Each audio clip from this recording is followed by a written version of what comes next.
Back at it again. We are 2-1, headed into week 4, getting ready to play host to the Los Angeles Rams. Ladies and gentlemen, welcome back to another episode of Undertaking the Colts week 4 preview. As I just mentioned, the Rams will be coming in. I'm Blake Waters, JB alongside me here. And tonight, hopefully, we can provide a decent enough, if you will, a decent enough breakdown of what to expect, what the key matchups are going to be, and final score predictions. But I want to start off first by saying that we are in first place in the AFC South, and as Pat McAfee said on Monday, we are tied for fourth in the entire NFL standings. I know it's only going into week 4, but please spare me. Let me rejoice as a Colts fan, all right? I get it. Uh, JB, we're up to the top of the AFC South, man. That's all. That's all I had. We've done our little AFC South preview. A couple weeks here so far this year. I wrote down one thing: the Colts are rightfully back at the top of the AFC South. I think for the first time. I can't remember. I saw some stat.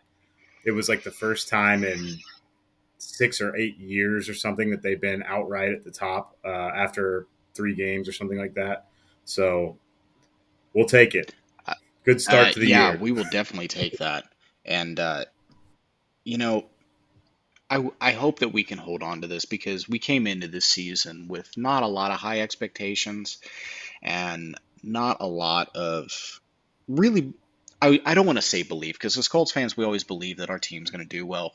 But I think I want to say that the majority of Colts fans were being realistic for once and, not putting too many eggs in a basket and not believing any sort of random hype that ESPN or the NFL Network or somebody puts out there that's like, "Oh, hey, you guys, we think you're going to go 11-6 and win the AFC South because your division sucks in the absolute worst of ways." Which, by the way, I can argue that it doesn't. I can argue the AFC South is one of the toughest divisions out there in terms of physicality. But that's a story for a different episode. This one, let's just focus on getting into the Rams. But JB, you look like you want to say something. I do, because I have a confession to make. Uh oh. So I have a couple buddies that we always kind of do the same thing where we take a screenshot of the Colts schedule and we put our little wins and losses next to it, with our little iPhone edit tool. And shout out to our boy Austin Stewart from high school. Hey, He's one of our. Stewie. Yeah, we always send our predictions back and forth. I got to be honest with you. I went through like the 2 stages of being a Colts fan. Like the first Only one, I two. went through my initial. I'm like, all right, we're gonna be 11-6. It's like, okay, no, I'm not sending this to somebody. They're gonna think I'm on drugs or something. So I went back through a second time. I think I had us with like 7-10 or 6-11 or something like that. And but to your point about fans with a little irrational optimism, you never know with the NFL. Sometimes it might be a little bit rational. I guess I don't know. I thought after taking some time to really dive into the schedule, I went the other direction and I had all these losses and I was seeing some rough stretches for the Colts, but here we are at 2-1, so it's fun to be here. Yeah, it's really really fun to be in this position. And about that awkward Colts optimism, if you will, and I don't even know why I would call it awkward, but overzealous Colts optimism. There was a fan that came on before week 1 kicked off. There was a fan that came on the Rich Eisen show. If you've listened to him, but he came on and said that they went game by game down the schedule, and he told Rich Eisen that the Colts were going to go 12-5. And you know, shoot, remembering listening to that back then, I was like, huh, what? But the optimism is returning to me, only to probably get crushed by week 13, so it's fine. But I can Well, see it. you know why we're that way though. I mean, it's because we went through a stretch of being Colts fans for 12 years probably, where even if the Colts started off with a loss to the Jaguars, or they got picked off by somebody, with Manning here, it was like we knew we were getting at least 10 or 11 wins. Like we would kind of just scratch that You off could say to the start the same year. thing with a healthy Andrew Luck too. Right. So I think the optimism it's like the reverse of the Pacers. It's like we're optimistic every year about the Colts, and then the Pacers, it's like we'll see. Prove it to me. But it's interesting, Excuse me. man. It's an interesting position that we're in right now with a young team, and we've got another you know super important matchup here against the Rams this week. Absolutely. And every game in the NFL is important because you only get 17 of them. And used to be 16. But I personally really like the addition of the 17th game because you're either below or above 500. There's no such thing as at 500 unless you tie like the Colts somehow find a way to do each year for the last few years. But that's neither here nor there. Let's go ahead and get into the Rams side of the house, which, before we do, real quick, you mentioned our buddy Stewie. Austin Stewart, if you listen to this episode, I would love, love, love, love, and I'm pretty sure JB will say the same thing. If you ever want to come on, let us know. We want to hear you because you're a little bit more extreme than we are, bud, and I think that'd be a fun one. So, shout out to Austin Stewart. This is Well, the actual invitation right here, right now. Stewie will give you 30 seconds to talk about the Cowboys too. No, don't do that to these people. That's not even nice. Okay, so one and two LA Rams are coming in, and quick backstory of the LA Rams. As we know, they won the Super Bowl a couple of years ago. Their first year after they acquired Matthew Stafford from the Detroit Lions, which at the time being when we all knew Stafford was on the trade block. I was part of that group that wanted Stafford to come to the Colts, and he ends up going to the Rams, winning a Super Bowl, and that's just more of a kick into the teeth to me. But here we are today. Everything happens for a reason, and all signs are pointing to AR playing on Sunday, which is fantastic. But the Colts and the Rams have a lot of history, and not just matchup wise, personnel wise. We've swapped Hall of Fame running backs. As some older generation fans will remember, we acquired Eric Dickerson back in the mid late 80s, I believe it was. It was a three-team trade with the Buffalo Bills. Actually, that was a very very complex trade. I think it was the very first ever NFL three-team swap, if I remember the history books correctly. And then in the late 90s, early 2000s, no, maybe late 90s, mid 90s, it was after Peyton Manning's rookie year that the Indianapolis Colts, after only I believe 2 seasons, shipped Marshall Faulk to the Rams, and he eventually went on and became one of the feature players in the greatest show on turf. If anybody remembers that offense with Mark Bulger, Marshall Faulk, Torrey Holt, Isaac Bruce, like it was just one of the greatest aerial assaults of all time and still is to this day. So the Rams and the Colts have some personnel history, which Jonathan Taylor, by the way, has also been linked to the Rams. Fun fact of the day. So that would be absolutely hilarious. Third time being the charm. But getting into the Rams. It's funny that you mentioned that because I hadn't heard that, but it makes sense given what I'm about to talk about here with the Rams here in a few Yeah, and minutes. I So have a go for it. feeling that that's what you were going into. So I'm kind of glad that, telepathically we're on the same page here. So let's start off on the offensive side of the ball for the Rams. JB, I'm going to hand the football to you. Kick us off, baby. Yeah, so this is an interesting one because Stafford is averaging 300 yards passing, and I would argue this could be the toughest test for our secondary so far this year with him back there slinging the rock. But the contrast is the Rams have really struggled to run the ball. And in my research prior to this episode, they only have one running back on their roster who has logged a carry, their active roster, because they traded Cam Akers to Minnesota. So Kyron Williams has 39 rushes for 142 yards through 3 games.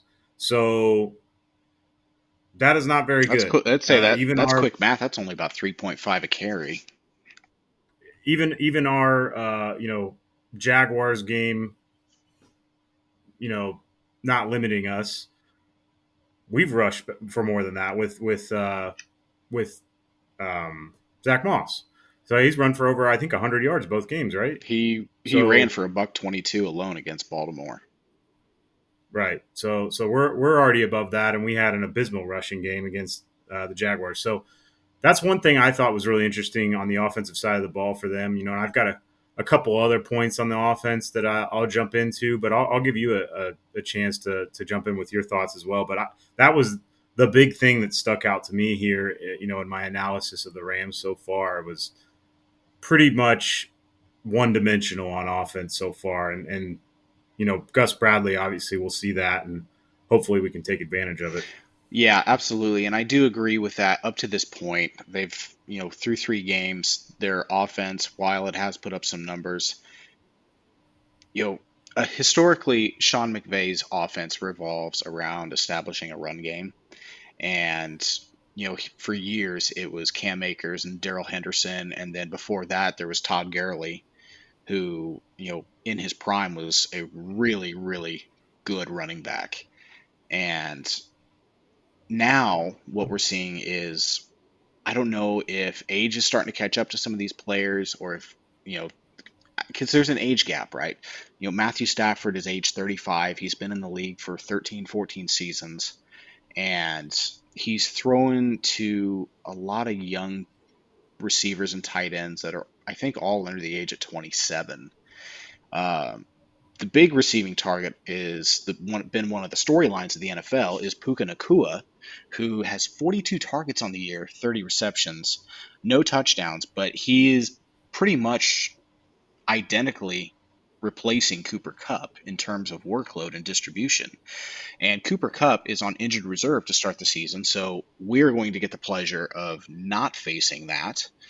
And, their top 3 receivers are Puka Nakua, Tutu Atwell, who I personally believe, and we'll get into this here in a minute too, is one of the more dynamic weapons on their offense. And then they have Van Jefferson, who's been there for several years. But, I go up and down this roster, I really don't see anybody besides Matthew Stafford that scares me. And even right now, Matthew Stafford has 2 touchdowns to 4 picks, only completing barely over 60% of his passes. And, while Stafford is, I think he's fully healthy because he missed a good amount of last season, if not 90% plus. Um, Matthew Stafford's not getting any younger, and their offensive line has shown several leaks the first few weeks. Now, granted, they've played 3 really good pass rushes in Seattle, San Francisco, and Cincinnati, which, speaking of, Cincinnati was their last game at Cincinnati. The NFL did the Rams absolutely no favors scheduling them an away game in Cincinnati mid-afternoon on a Sunday. Hey, now you get to go. It was Monday night. Oh, it was Monday night. Oh, you're right. Yeah. Oh my Lord, that's even worse. They had to fly all the way to LA and then back to Indianapolis on probably tomorrow or Yeah, probably yeah. tomorrow. Well, I think I think teams usually fly out first thing Saturday mornings. Oh, I do they? think so. I'd have to check that, but um, so yeah, the Rams will get here Saturday afternoon, and probably will have only had 1 or 2 really decent practices in. Everything else will have been walkthroughs and film sessions. And I mean, they're already kind of banged up. They're half veteran, half young kid, and so this is just that right there already is swinging the pendulum to the Colts.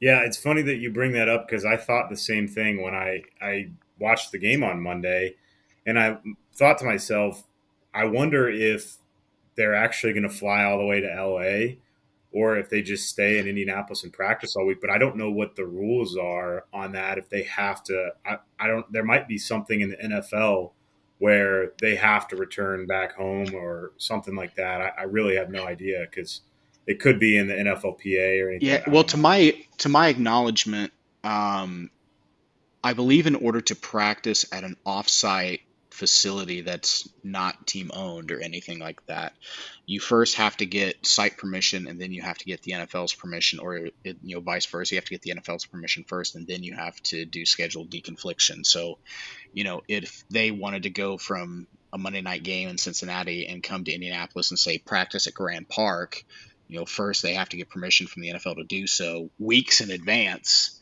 and then they'd Right. have to schedule it. Which, I mean, you and I both know Grand Park here in Westfield, Indiana, is constantly packed with sporting Right. events. So, Well, and I'm sure we would have heard something about it if they actually did that. So I would assume they flew back to. and they did. I checked it. Oh, that's confirmed. Yeah. Okay, So, yeah.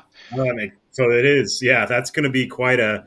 That's changing time well, they zones. didn't Three time zones back and they didn't forth. get back to Los Angeles, I don't think, until I want to say maybe 4 a.m. Eastern time. So, I mean, granted, one closer, 1:30 a.m. West Coast time, but still, that's awful. And then you got to turn around on a very short week and prepare for a Sunday 1 p.m. Eastern time game.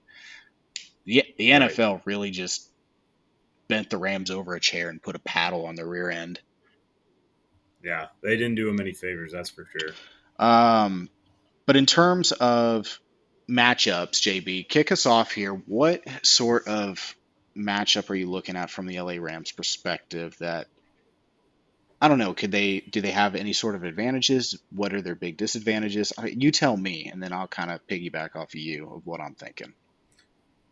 Yeah. So in terms of like specific matchups against our offense and defense, I kind of came up with one specific one on each side of the ball, and both of them revolve around the lines. But before I get to that, I do want to touch on Puka Nakua because you kind of alluded to it with him filling the void of Cooper Cup and taking over some of those chunk plays. Because, like you alluded to in the stats, he has no touchdowns so far. So that kind of tells you, with all those possession receptions, he's just kind of finding spots in the field, and getting chunk plays and helping them move their offense down the field. So the way I look at that is that's an opportunity for. I'm sure he's obviously a great receiver and he's clearly good at catching the ball because he's got a bazillion of them to start the year. But it's an opportunity for our secondary to really shut him down because I don't, if it's possible to shut him down. I mean, he could just be like we could be witnessing the next great wide receiver, birth in front of our eyes. But if we put Kenny Moore or however they choose to do it, if we can somehow shut him down, Van Jefferson's had his chances as a Ram. So I don't think they are super deep at wide receiver. Like you mentioned, Tutu Atwell, he's capable of doing a few things, not only in the passing game, but I saw they ran a few reverses with him. So that'll be interesting to keep our eyes on. But I'm very curious to see how our secondary reacts to how they're going to guard Puka Nakua and what the game plan is there. So I don't know which direction really. I don't know how I feel about it. It's more of like a question mark. Um, but in terms of on the offensive side of the ball, a matchup that I find really interesting is the two tackles for the Rams offensive line, Rob Havenstein and I believe I'm saying this right, Alaric Jackson. So you've got really two ends of the spectrum here because Havenstein is an experienced veteran. He's been in the league for 7 or 8 years. He's one of the top 10 PFF tackles right now in the NFL. So, in that regard, Quiddy's really going to have his hands full. I think it might be difficult for him to get in the backfield this week. But on the other side of the line, Alaric Jackson is a young tackle. He's only been in the league for about 2 or 3 years. And when I looked up his stats and how he's grading out on PFF, he's 49th out of 67 eligible tackles in the league. And couple that with the fact that on the injury report this week, he's popping up with a hammy injury. So even if he does play, he's really not been great so far this year. And trying to play with a hamstring injury is not easy. So he could be a step slow, and that's not what you want if you're a Rams fan. That's not what you want out of your left tackle, um, especially guarding Matt Stafford's blind side. So that's a matchup that I'm really looking at for the Colts defense, especially with how Ebukam and that side of the defensive line has been able to get pressure in the backfield. Again, our boy Dio, another week for him to step up. So Ebukam and Dio getting off the edge on Stafford's blind side against Alaric Jackson if he plays, and if not, we'll be playing against another left tackle-less team for the third week in a row. So I definitely think that's a really interesting matchup for me. Absolutely. And I was actually looking at that one too. And with the emergence of Ebukam and Kwity Paye having the season that he is up to this point, he's recording a sack per game. And then, of course, Grover, Stewart, and Defoe in the middle just eating up guards and centers like nobody's business. This could be a very potentially big game for the Colts defensive line, and not just the starters either. I mean, our rotational players have come in and have performed well. Taven Bryant has been one that we've mentioned several times over the last couple of weeks that has shined and has shown an exceptional amount of explosiveness as this part of the second team unit coming in. And with that being said, if the Colts can keep rotating fresh bodies in there, going against a left tackle that's being plagued by a hammy, or maybe their guards and or center, or maybe even their vaunted right tackle that you just mentioned, one of them can have a bad game because any given Sunday in the NFL, anything can happen, right?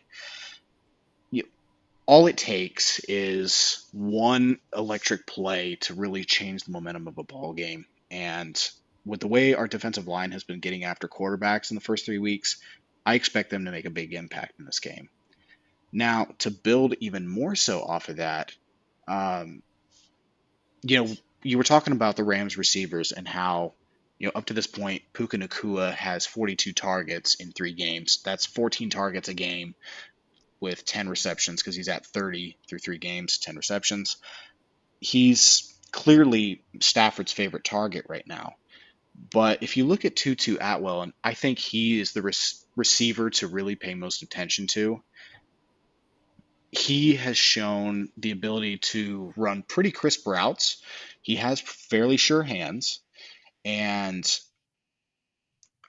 I think that so much attention is going to be put on Puka Nakua that Tutu Atwell, there's a potential that he could be forgotten on the backside. And this is where matchups are really going to be key. Are the Colts going to are they going to back off of the blitz a little bit more and go back to Gus Bradley's averaging I think a 14 or 15% blitz rate, and you take out the Baltimore Ravens game because that was an absolute anomaly in terms of defensive play calling by Gus Bradley. He's not going to blitz 30% of the time every game.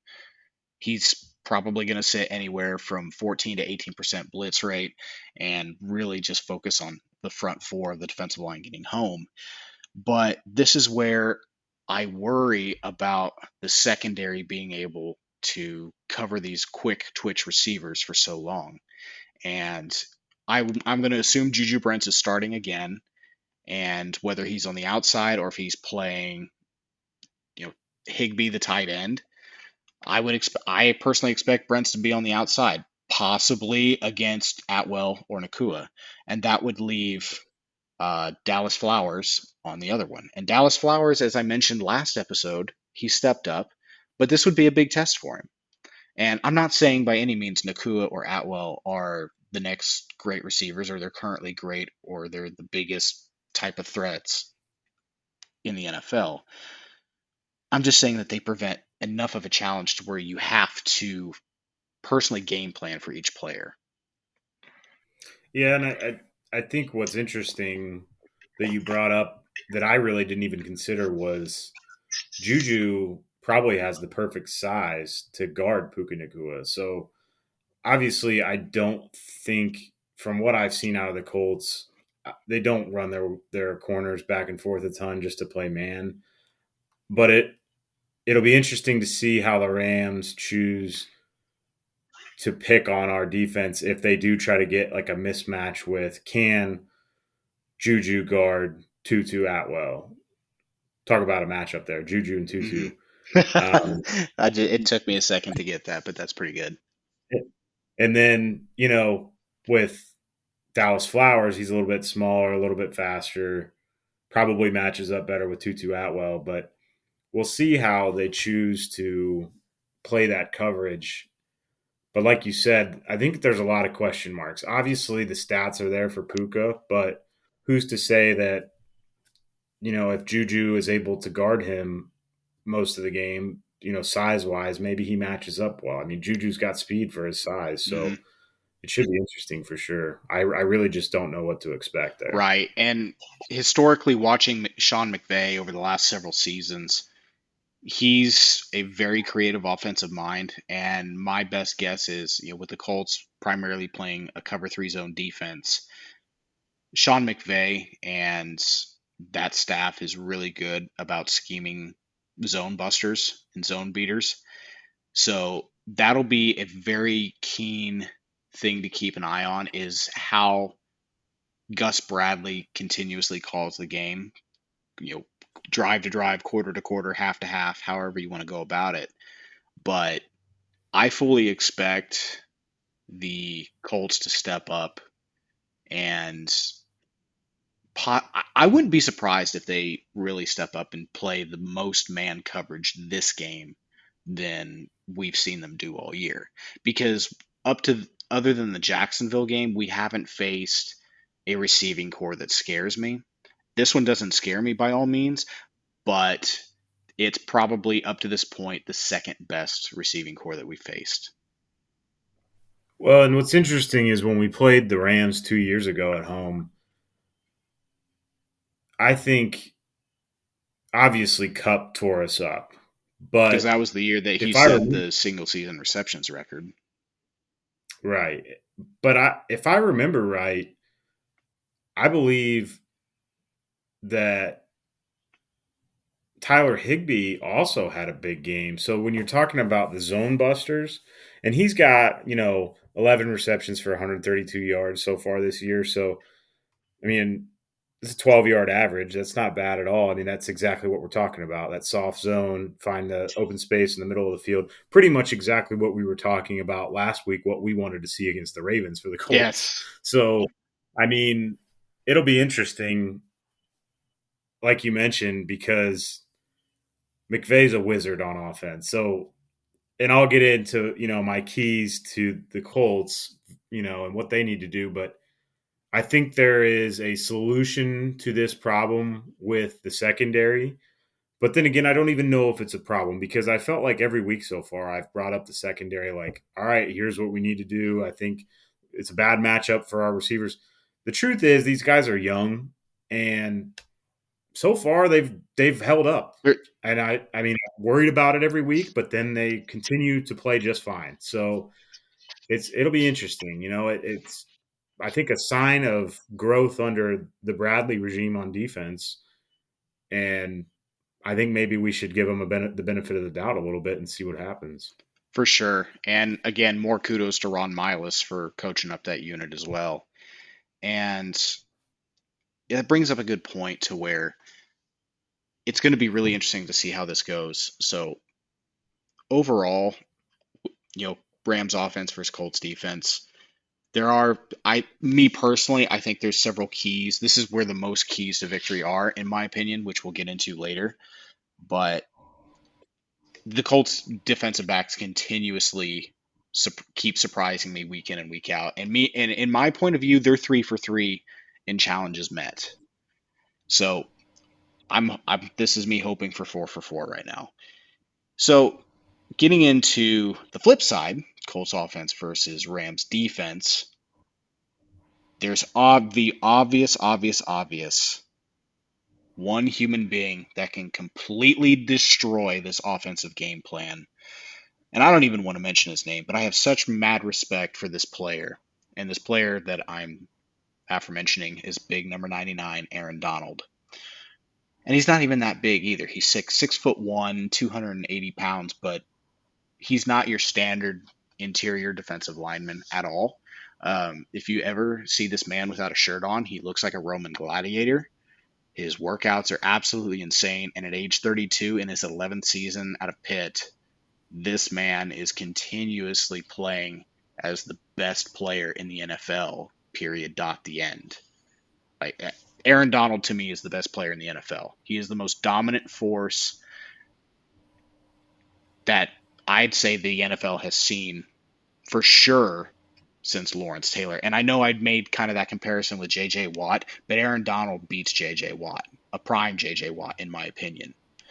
And that is the one player that can completely destroy this game plan, because I look up and down the starting lineup for the Rams, and me personally, outside of Aaron Donald, Ernest Jones the fourth, one of their linebackers, is pretty all right, but they don't have anybody in the secondary that really scares me at all that could present a huge challenge. And their secondary reads as follows. Their starting three cornerbacks are Kobe Durant, Darian Kendrick, Akella Witherspoon. Safeties are Jordan Fuller and Russ Yeast. Jordan Fuller's been around the game for a hot minute, and he's made some plays over the years. But overall, I don't have any drawbacks going against the Rams defense like I did the Ravens defense, where they had stud players up and down at each level. Yeah, I agree. And I got a few things to address here because you kind of took the words right out of my mouth in terms of my biggest matchup on the offensive side of the ball versus the Rams defense. But before I get to that, quick shout out to Russ Yeast. He's a local Indianapolis kid, so shout out to him. Good for him starting for the Welcome Rams. home, Russ. I felt the same way, honestly, man. When I went through and looked at some of the stats and watched some of the film, I mean, what's tricky to me is they've had two games where they really didn't give up a ton on the defensive side. I mean, they gave up, I think it was 19 points to the Bengals and then 13 points to the Seahawks. So I think, we've talked about this last week. Keeping teams under 20 points in the NFL is a pretty good defensive outing. However, I just don't see, and maybe I don't know these guys well enough in the Rams secondary. I don't trust our wide receivers. We've kind of established that over 6, 7 episodes now. But I don't see anything there where I'm like, oh man, we're not going to be able to throw at that guy. They've got, you know, Stephon Gilmore back there or somebody like that. I just don't see that. So I agree with you, calling back to your first point about Aaron Donald. That was my biggest matchup on, our offense versus their defense was, the interior offensive line versus Aaron Donald. And I'll actually throw in Bobby Brown the third there because he's, I think, 6', 330. So just an absolute plug there in the middle of the line. Probably the best 1-2 interior punch that we've faced so far this year, in my opinion. So getting Kelly back this week, hopefully, fingers crossed, seems like everything's gone well so far. That's going to help. But then you've got Q showing up on the injury report. And, you and I were talking about that earlier today. We've kind of seen that a couple times, and usually he plays through it. But even if he's not 100%, that doesn't make me feel great about where we're at in the trenches. And I feel like there's going to be a lot of pressure to run the ball behind Will Fries and Braden Smith, especially if Q's not 100%. And then you've got to deal with Ryan Kelly trying to go up against, Bobby Brown III and Aaron Donald in the middle of the field. So I do expect to see us try to run the ball off tackle a little bit more. And I definitely think that's the biggest question mark matchup that, like you said, it could either, if we win the trenches, it would be great. If not, it could derail the entire offensive game plan. Yeah, and it's going to be interesting to see um, how the Rams really align their defense, because historically they don't, especially their front three, because they run a 3-4 defense, meaning 3 down linemen, 4 linebackers, kind of like the Ravens, but theirs is a little bit more hybrid in terms of their overall scheme.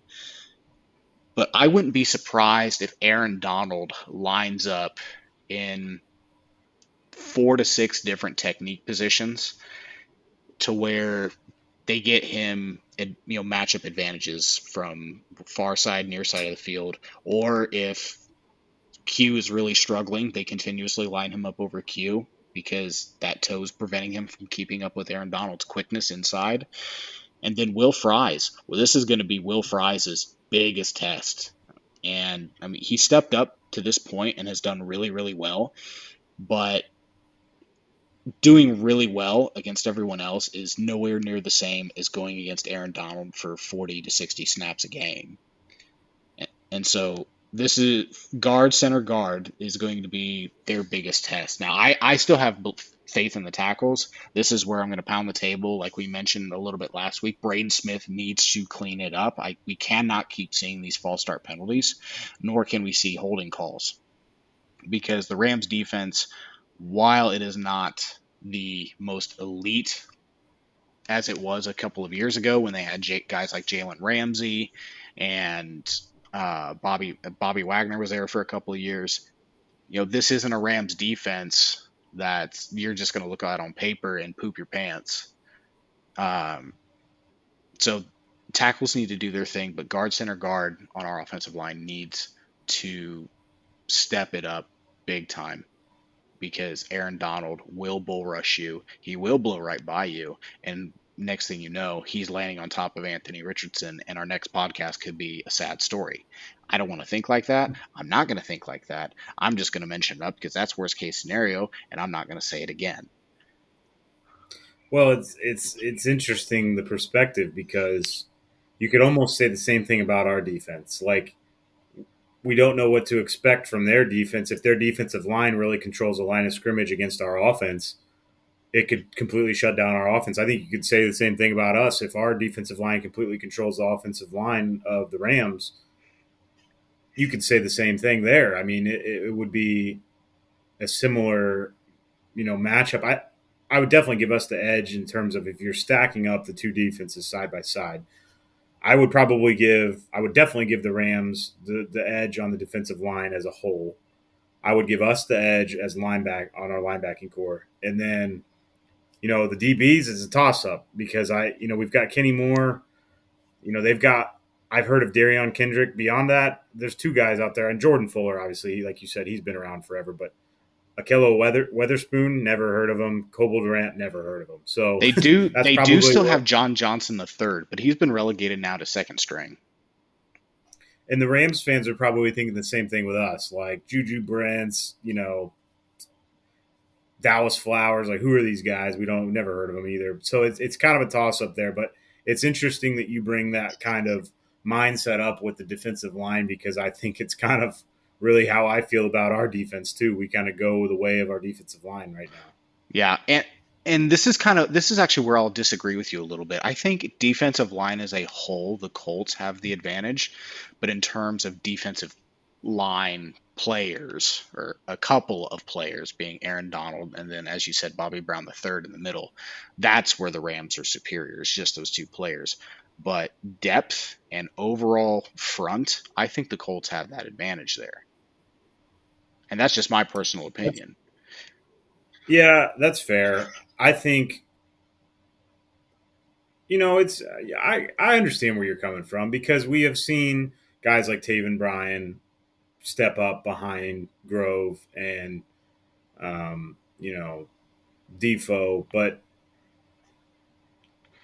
I'm a little nervous about Defoe. I know you think he's going to play, man. I don't know. You see groin injury. I don't like that. So overall, though, if both teams are healthy, I'll give that to you. I think it's closer than maybe what I think. I think maybe I just value Aaron Donald, and then when you can get an athletic nose tackle like Bobby Brown, where he's 330 pounds, I mean, we don't have that. We don't have a 330-pound plug in the middle for the run game. So, Grove is a man amongst boys, but he's not that big. So I kind of value that old school nose tackle maybe a little bit more, and then also just I think I wouldn't agree with you that Aaron Donald is the best player in the NFL, but I absolutely think he's the best active defender in the NFL. So, and he's capable.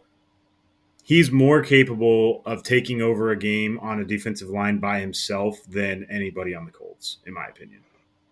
Okay. Yeah. I mean, the whole best player in the NFL thing, me personally, I don't think anybody gets game planned against more than Aaron Donald. And that's where I was coming from with that.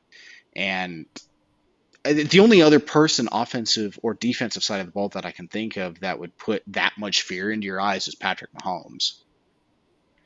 That was going to be my. I mean, I would say that Mahomes is probably the best player in my opinion right now because I would agree. You know, it's hard with defense comparing a defensive lineman to a quarterback is difficult because they can only impact so much of the game, whereas the quarterback is really the offense drives behind completely on the quarterback and the ability of Patrick Mahomes to scramble and find guys. Well, basically, like he has eyes in the back of his head. That's by far the best player in the NFL to me. But I get where you're coming from with Aaron Donald because he's such a problem that you have to scheme for him. However, you could theoretically sacrifice a spot and double team him every time and take him out of the game much easier than you could um, Patrick Mahomes. You know what I mean? Yeah, I mean, I can see that for sure, but again, that's neither here nor there. And I will say the Colts have beaten Patrick Mahomes several times already, so I'll throw that little sprinkle. I'll That's throw that true. sprinkle in there and leave it at that. As for Nobody can do it by No, themselves. accurate. This best team game in the world right here. Um, so as for our receivers going against their defensive backs, which I think you've already touched on, other than I mean Jordan Fuller, again, I'm not sitting here shaking in my boots. And I sent you a script, I think, that Reggie Wayne said to a reporter or something, that he's expecting Alec Pierce to step up this week. And I know I can feel your anger and your disbelief really starting to brew here.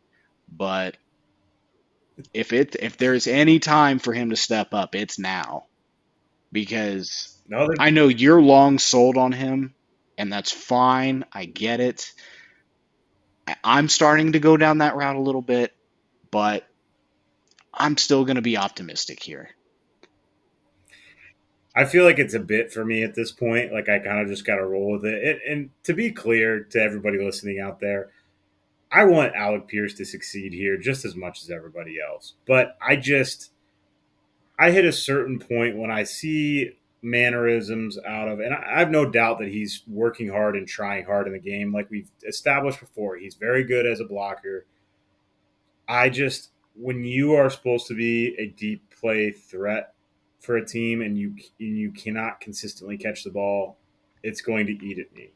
And so, to your point, when I saw that note from Reggie, sounds great.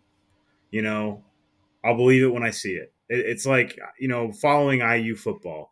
Tom Allen, every week, he says, oh, we're going to clean up those penalties. We're going to come out with a better offensive game plan. Cool, Tom. Sounds great. I'll believe it when I see it. So I hope that Alec Pierce comes out and torches some of these no-name DBs that, we've never heard of. But, I'm just going to reserve judgment until I see it happen. Yeah. And again, any Sundays are the storytellers. Whatever he goes out there and puts on film is what we have to go off of.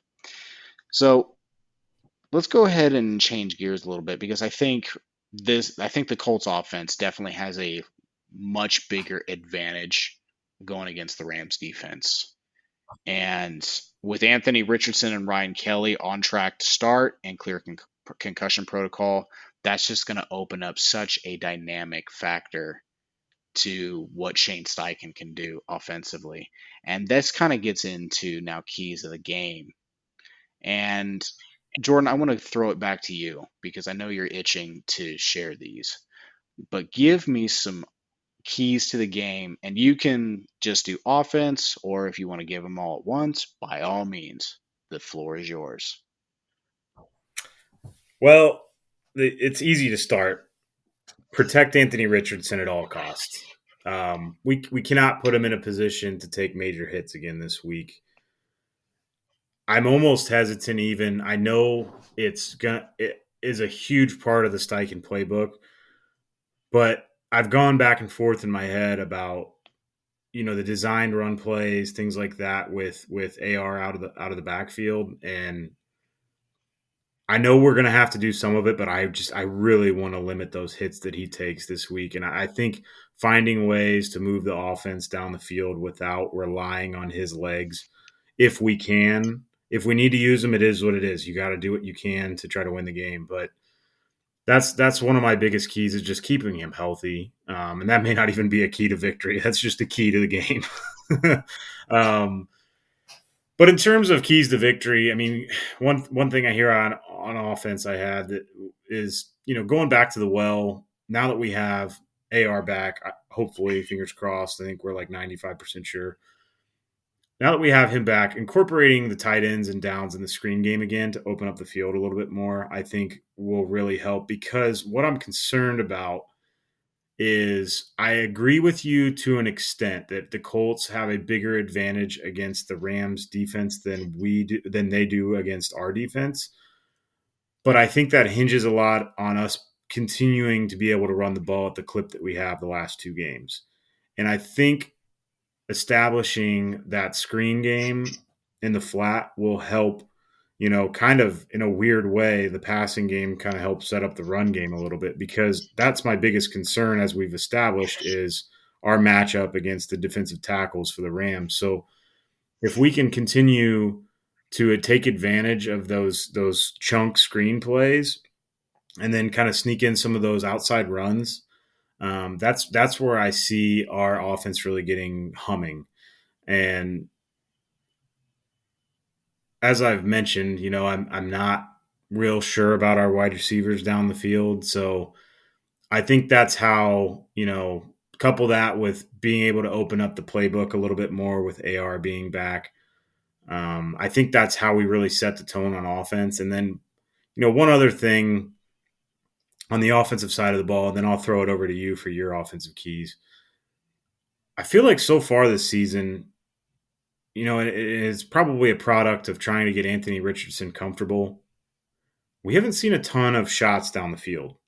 I actually felt like maybe last week we saw like more shots down the field with Minshew than we did in the first couple games with Anthony Richardson. And I know that's by design, but from what I saw when the 49ers played the Rams, I don't want the Colts to, as long as the protection's there, as the pass pro's there, take some shots down the field, and that's the opportunity. And maybe that's what Reggie's alluding to with Alec Pierce. Maybe that's where he can fit in here. They feel like maybe they have an advantage with Pierce over the DBs for the Rams, and he seems to be one of the guys who gets a lot of the downfield throws. So don't be afraid to take shots down the field to Pittman, Downs, Pierce, and see if we can get some of those chunk plays to help, move the offense down the field. So those are kind of my keys on the offensive side of the ball.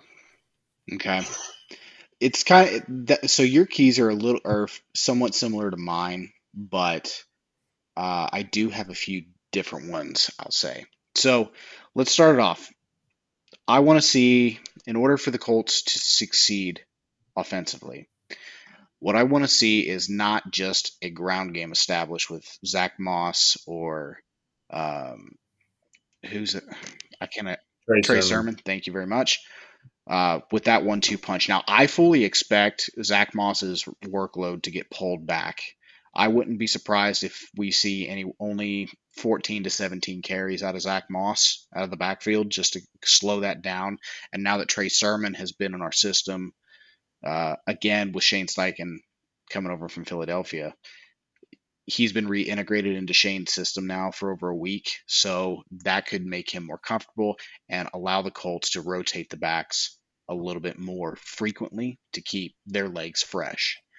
So it'll be interesting to see how they utilize that 1-2 punch, and I believe that both backs need to get established and not just hone on one for one certain type of play and then another one for whether it be pass pro or outside swing game or anything of that nature.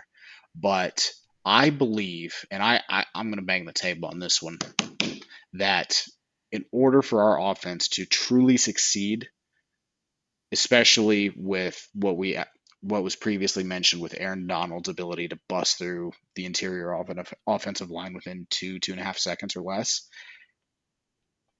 establish that quick rhythm really early because we saw that against Houston before AR went out. His passes were very quick, three-step drops, or it was a quick RPO pull on a quick slant, quick out, or a hook back. So I want to see that get established again. And then once you start seeing, like what Houston did, is Houston backed off, and then you started seeing more of the deeper crossing concepts come into play. And that's when I believe once we get that a combination of the run game and the quick rhythm established, then you can really start getting those deeper shots, those over crossers, and those really complex middle of the field routes to where it causes, and we've seen this, it causes a natural pick, and that's a lot. And Shane Steichen's play design has utilized all of that beautifully. And so with that quick rhythm start off, as you alluded to, screen game would be huge, whether it be tight end, wide receiver, running back, it doesn't matter. Just a quick screen game to really get the ball moving, whether it only be 5 yards at a time or get 15 plus. And then I want to see quick crossers, whether it's a slant and an out together, whether it's two in routes crossing each other over by the linebackers' faces to get them confused and open up one side. Those are the type of concepts that I need to see. Get Richardson comfortable again because again, he has missed a week and a half, and he needs to get his legs back under him, so to speak. And as for the quarterback run game, it's never going to not be a factor. But again, it's really limiting AR and exposing him to those free shots. So I want to say Shane's going to protect him here a little bit. And I wouldn't be surprised if we see only 5 to 8 designed runs from the quarterback, whether it's a dedicated RPO where it's designed for the quarterback to keep it, or if it's just a true quarterback draw that we've already seen a couple times this year. And then once the game starts opening up, I firmly believe that you still need to keep Richardson away from Aaron Donald. So this is where I think that we're going to start seeing those incorporated naked bootlegs, play action bootlegs, and really just designed flows to one side of the field. Mm-hmm. Yeah, yeah. I think that's your call out about the pace is really something I didn't consider, and I think that's a great call out because the easiest way to take defensive linemen out of the game is to both tire them out and keep them on their toes. So if you're constantly moving the ball and running quick offense, that's a great way to establish that tempo, but also kind of keep them on their heels a little bit. Actually, interestingly enough, and this is not NFL, but I was at the Ohio State Notre Dame game on Saturday night, and one of the things that I think really helped Ohio State stay in the game for a long time, even though they weren't having a ton of success in the first half, was they were running up tempo and they were keeping Notre Dame. They were getting to the point where Notre Dame's defensive line was almost never getting set by the time they were running the play. So if you can have a effective tempo like that, that's something that the Colts could take to their advantage and hopefully stem the tide of Aaron Donald blowing up the interior of our offensive line. But no, I think otherwise you make a lot of great points there, and maybe something that I think neither of us have mentioned so far that I actually think we'll probably see more passes out of the backfield to our running backs. I wouldn't be surprised if we saw more swing passes, things like that, just to stretch the field a little bit more. We didn't do that a ton last week. I think there was only maybe 2 or 3. I mean, Zach Moss had the one catch down the field, but I think he maybe had 1 or 2 out of the backfield, and I don't know if Trey Sermon had any. So that could be another factor, especially with trying to set the tone with Anthony Richardson, because we saw that in the Jaguars in the first drive of the Texans game, short passes and things like that. So that could be kind of a kill two birds with one stone type scenario where you set a little bit more of an easier start for Anthony Richardson, get him some easy throws to get a rhythm, but also stretch the field a little bit more and kind of continue to keep that defense on their toes and make those guys work out the flats. Yeah, and I'll say one more takeaway before we switch gears here. I'll say one more key indicator for what kind of offensive game plan we will see is who and how many tight ends we have active on game day. So we know Granson and Mo Alley Cox are locks, but I think that if we see Drew Ogletree active and Will Mallory is not, I believe that we are going to see more of a run centric receiver game. Whereas I'd say if Will Mallory is active, then you're going to see more of a spread concept. And then if both of them are active and we have four active tight ends, then it's going to be a big day for tight ends in middle of the field. So that'll be a really key point to look at when it comes game day. And I think they publish their healthy and actives on Sunday morning around 9:30, 10 a.m. So we'll see what that entails. But Well, little nugget there, little foreshadowing to my offensive key player to the game. So I'm glad you brought that up here at the end of our offensive talk. so getting into the defensive side of the ball, which I don't want to mention special teams this week just because Matt Gay is automatic at this point until We got a weapon until he now. proves me otherwise. And Rigo Sanchez is healthy, starting to bomb 50 yarders again, 50, 55 yarders again. Bless up. And Luke Rhodes is the best long snapper in football. Bless up. So that's taken care of defensively. Start me off here, JB. What's some defensive keys that you're looking for? Yeah, I have two main keys here. We kind of alluded to it when we talked about the Rams offense earlier in the episode, but we need to continue to limit a pretty stale rushing offense for the Rams and force the Rams to be one dimensional. And if we can do that, you can build off of stuffing the run. And even though, Stafford's thrown for 300 yards in each game, or on average at least, if you can then couple the staunch run defense with limiting Stafford's time in the pocket, that's really where, I mean, if the Colts can make him uncomfortable, and I mean, I basically said the same thing about Lamar Jackson last week, and it's a little bit different of a theory. With Lamar Jackson, we're just trying to keep him in the pocket so that he doesn't run on the outside and burn us. With Stafford, he's a statue. So if you can limit his time in the pocket where he's feeling comfortable, he's the kind of guy you want to force him out of the pocket, make him use his feet, because almost assuredly our defensive linemen are going to catch up to him. Otherwise, we're going to get a sack in the backfield. So I'm going to keep banging this drum every week.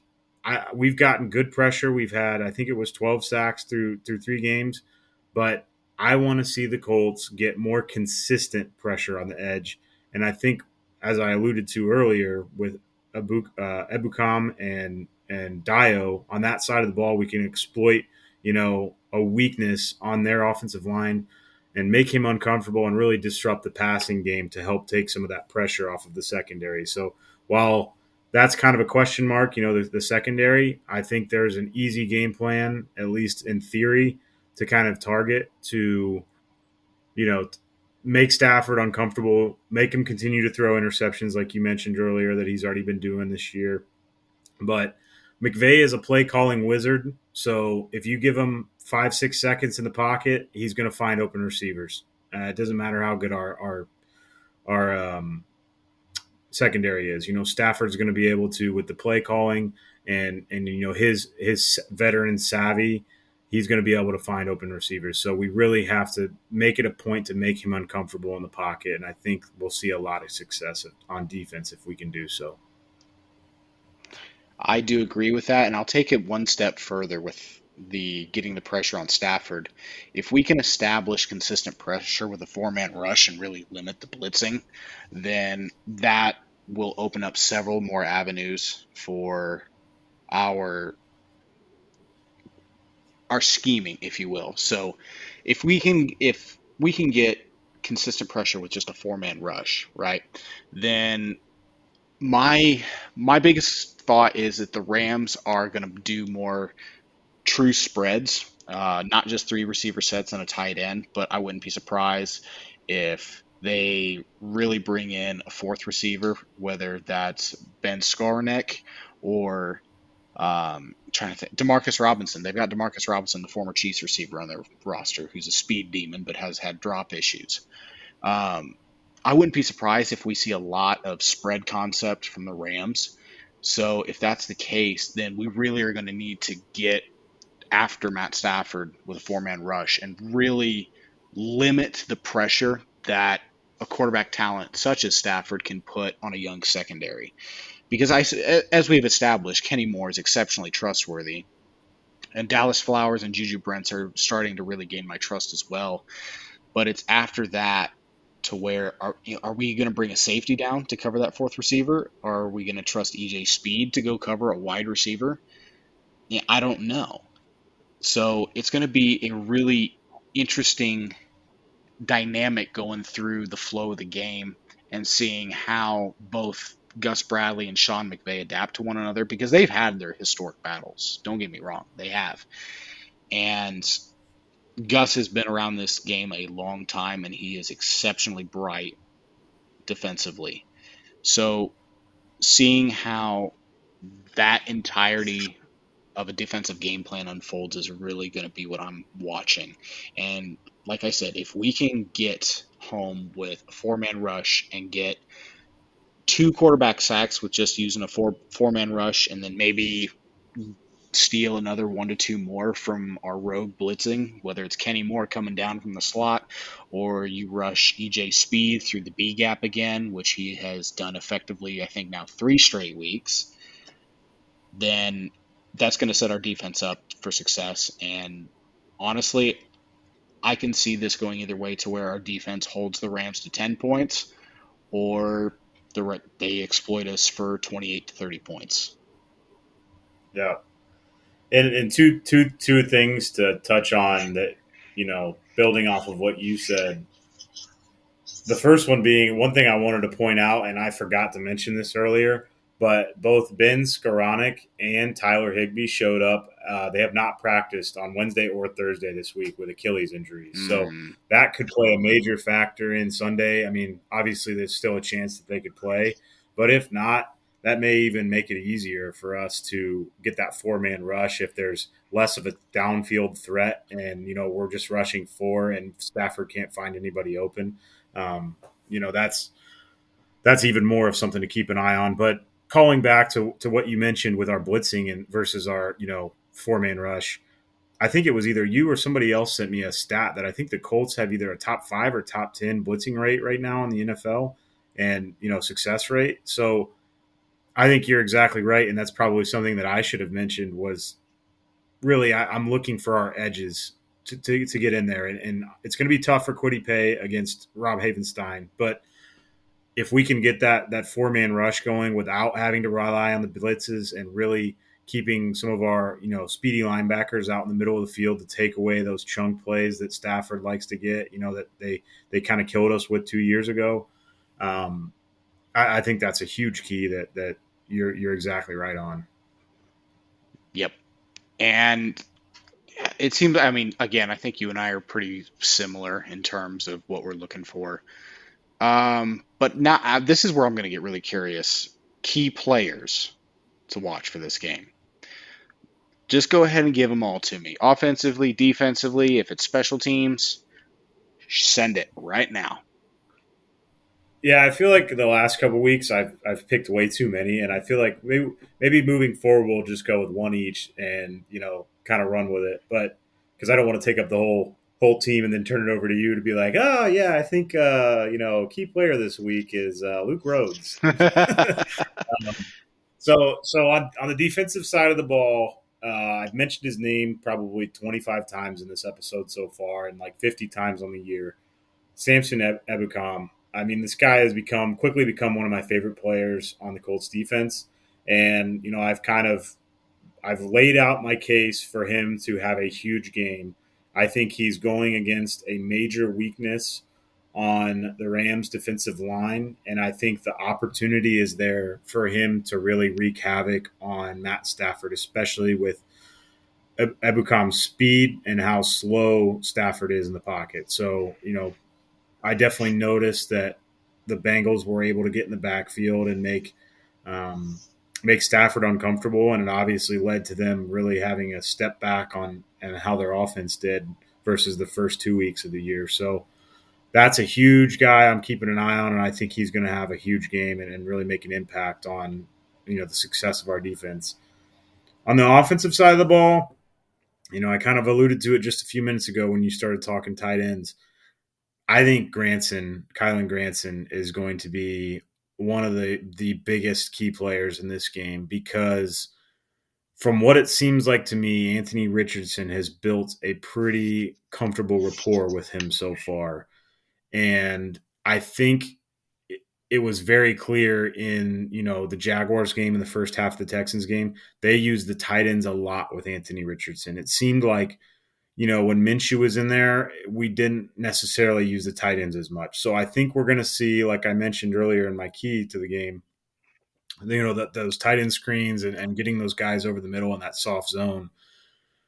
That's going to be huge, and I think he's the perfect guy for it because he's a tight end who pretty much plays like a wide receiver. So he's an extension of the wide receiver unit, and he can find open space, and he's really coming along in his third or fourth year here. So that's the guy. I might be going a little bit off the beaten path. There's a couple easier players to pick, but I would expect him. I'm not expecting the world of him, but if he can get 4 or 5 catches for 30, 40 yards, I think that's a huge game for him, and it helps open up our offense big time. I like that. I like that a lot. And you kind of stole Ibukam, which I really had a gut feeling that that's where you were going to go. I'm not stealing Ebukam. Ebukam's my guy. I'm claiming him. Okay, okay, big boy.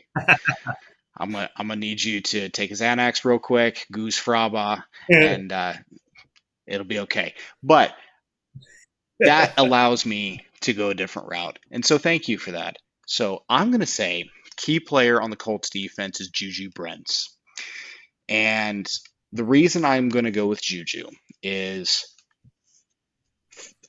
I want to see, and I think we're going to see it based off of the slight little bit I know about the makeup of this kid.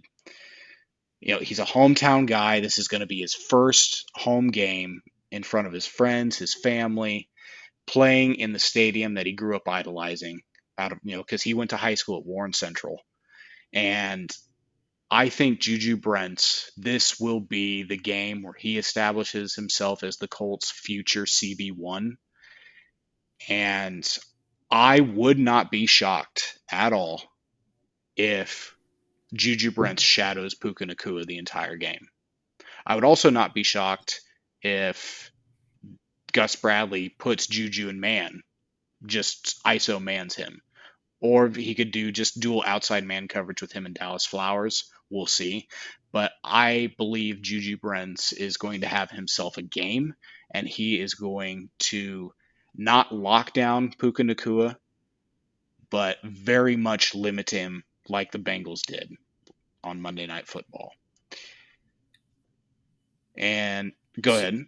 So, well, to support you before you jump into your offense, I think that's a fantastic pick.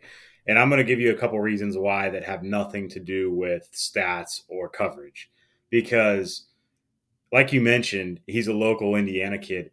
He didn't play in the Jaguars game. So this will be his first home game, regular season home game in his home stadium.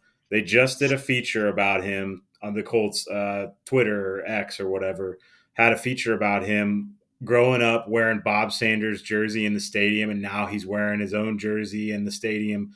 I think there's going to be a lot of emotion, and he's playing in front of his family.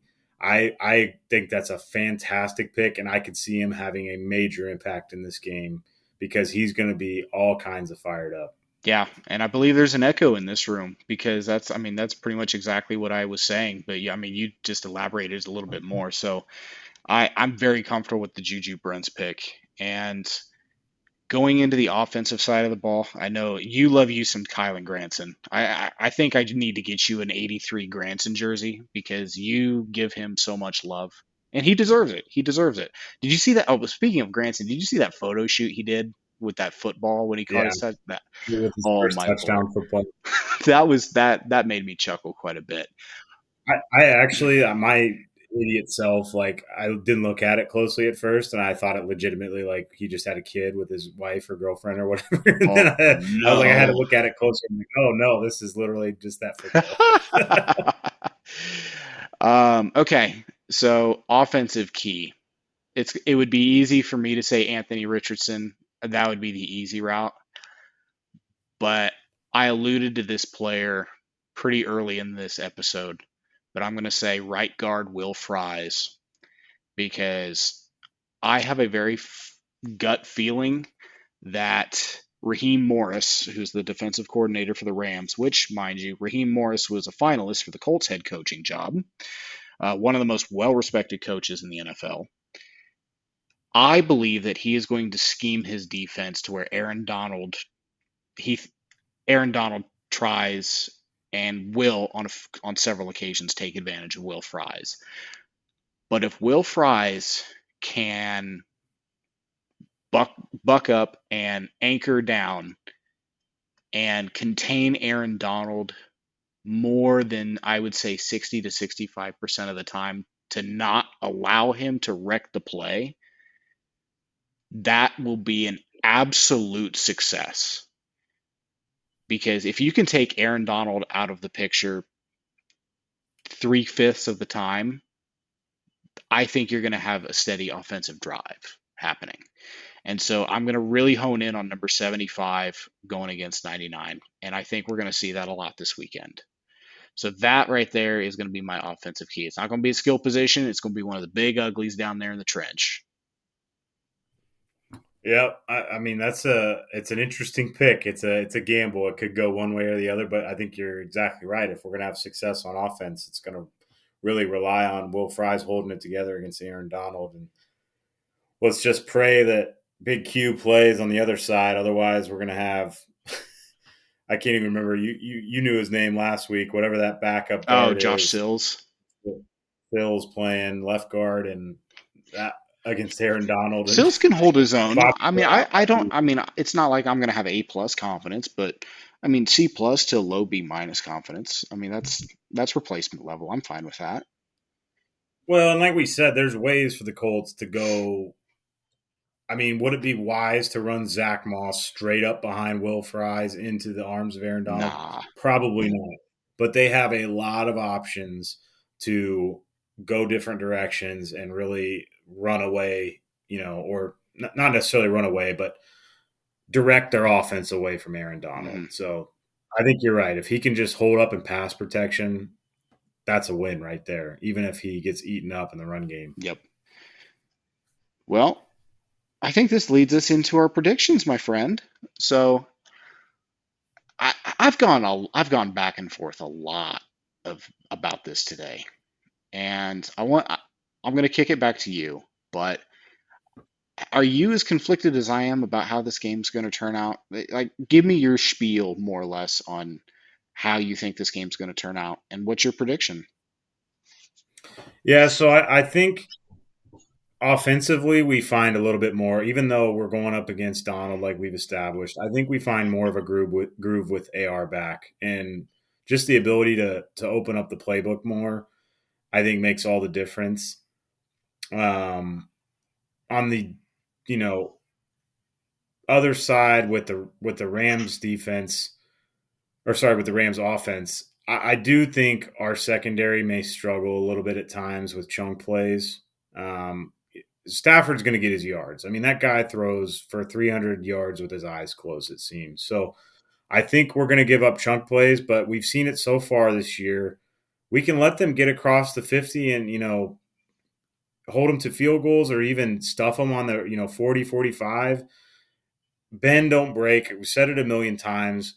I think we might see us, our defense give up some of those chunk plays, but also hold fast and not give up a ton in terms of touchdowns and things like that. So that's kind of where I see, the game going. I mean, I like it to be a close matchup. I think you and I kind of talked about it before we started recording. I think these are pretty similar teams. I think some of the strengths are the same, some of the weaknesses are the same. I think it's going to come down to coaching and who's prepared better. And we have a very, difficult task with Sean McVay being one of the best coaches in the NFL. But, in any sport, playing at home can give you somewhat of an advantage. So I like the Colts to get their first home win in the Steichen Richardson era, but I think it's a close one that goes well into the fourth quarter. So I have the Colts winning 24-20. That's a pretty good number. That's actually a really, really good number right there. So, before I kind of get into mine, so again, I'm going to support those who gamble. So right now, line, the line's even right now, and that is a very interesting point to me because Vegas usually gives the home team 3 points right off the rip. And even with that 3 point home advantage, that the line is still there's I mean Vegas is saying that this game is either going to come down to a field goal or the Rams are probably going to win by a touchdown, give or take. That's what that's telling me. The over under for total score is 46. So they're thinking that this is going to be more of a defensive game.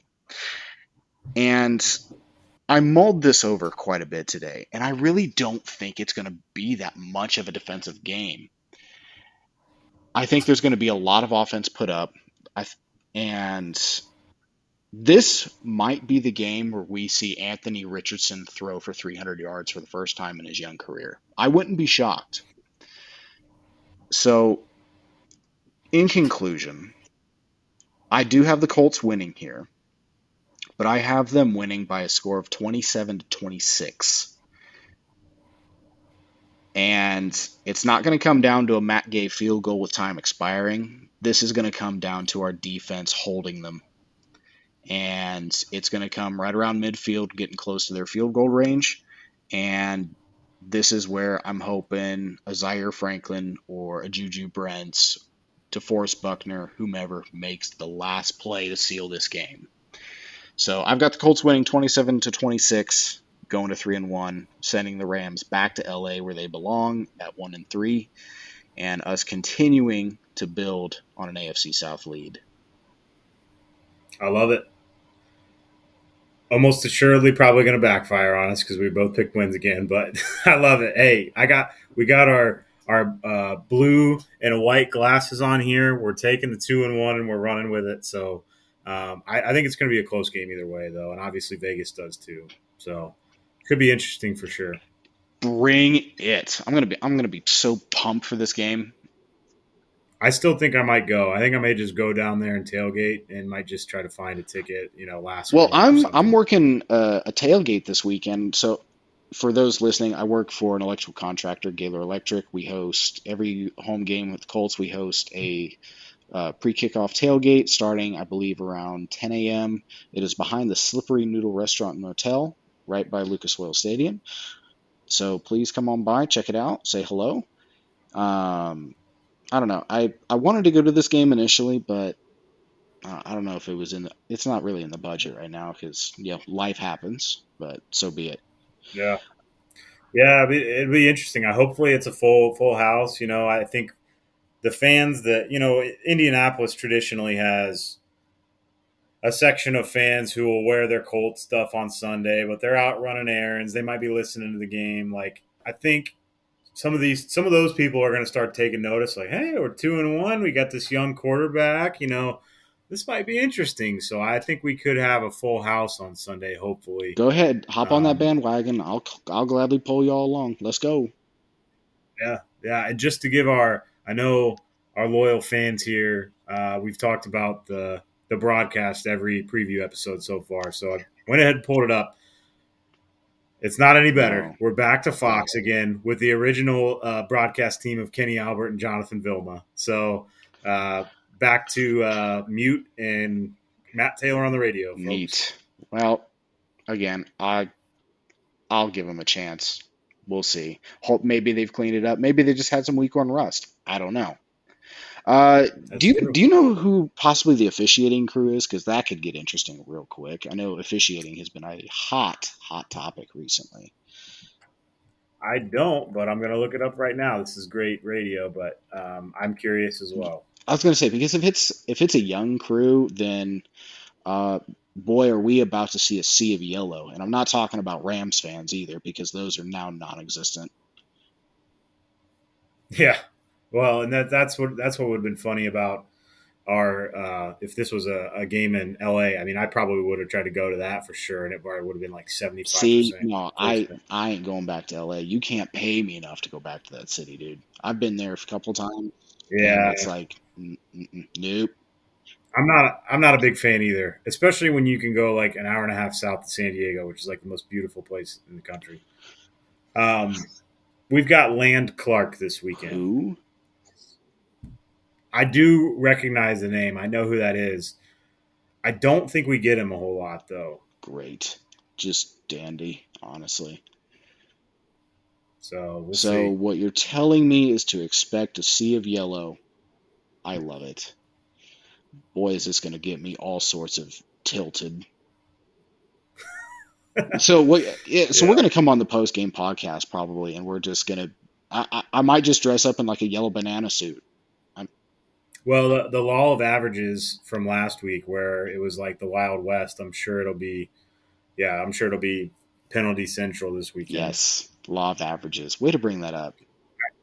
I'll have to before we do our next episode. I'm gonna come up with the. There's a website where you can actually go and see how, and a lot of people use it for gambling, but you can see how your team does when certain referee crews go and like how often they call penalties and things like Yeah. that. So we'll have to do some research on that before our next preview pod and see what we can dig up. I I think that would be a very interesting stat to see, and really just how the Colts play with certain referees, because you get the feeling after watching the game for so long and really getting to know the referees. Now, granted, I don't know the referee crews like I used to back in the days of Ed Hockley and Gene Steratore and Yeah. those legends that everybody just loved to see on football. Ed Hockley, just Mr. Macho Man. Well, we've been watching football long enough that Ed Hockley's son Sean Hockley is now in the NFL. He's doing the Bucks Saints game on Is he Sunday. is he a So head referee now? yeah, he Oh is. my I do lord. know. I'm looking here at the listings right now. I know just from the years over the years, I feel like there's three crews that stick out to me that I feel like we always seem to either get, we end up winning the game or like I just feel like I always liked them. So that's probably a good indicator that things went well for us. Bill Vinovich, Carl Cheffers, and John Hussey. Okay. I feel like whenever we have those guys, so maybe we'll just keep that in mind for the future. Like, it might be a good There's look a for us. name out there. I'm trying to remember the name of this referee that every time we're always blessed with him for one game a year, and it's always a game that we need. But I'm trying to think of this referee's name that makes me want to vomit at the mouth. It's probably whoever was calling the Jaguars game like 2 years ago when we barely missed the playoffs. Oh no. See, now look, you got me going. Now I got to look stuff up, and this is not what I wanted to do. But anyway, we're gonna cut it. It's great It radio. really is, honestly. So sorry for the rambling. Um, Shoot, this is what we do. If anybody ever gets the pleasure or displeasure to meet us in person, and you get us both in the same room going about football and just anything related to football, your ears either going to get talked off, or you're going to just want to walk out and leave us both with black eyes. It's just two extremes. That's it. Yep. But There's a reason we started rambling in podcast form because our wives got tired of it. this be true. Mine be upstairs sleeping. So, all right. I can't wait. This is going to be a good game. I'm excited. Post game. Let's go 3-1, man. Let's go 3-1. Yes, bring it. Shock the world. All right. Once again, everybody, thank you for tuning in and listening to us. This is Blake Waters with JB Jordan Brock, and this has been Undertaking the Colts. We'll catch you in the next one.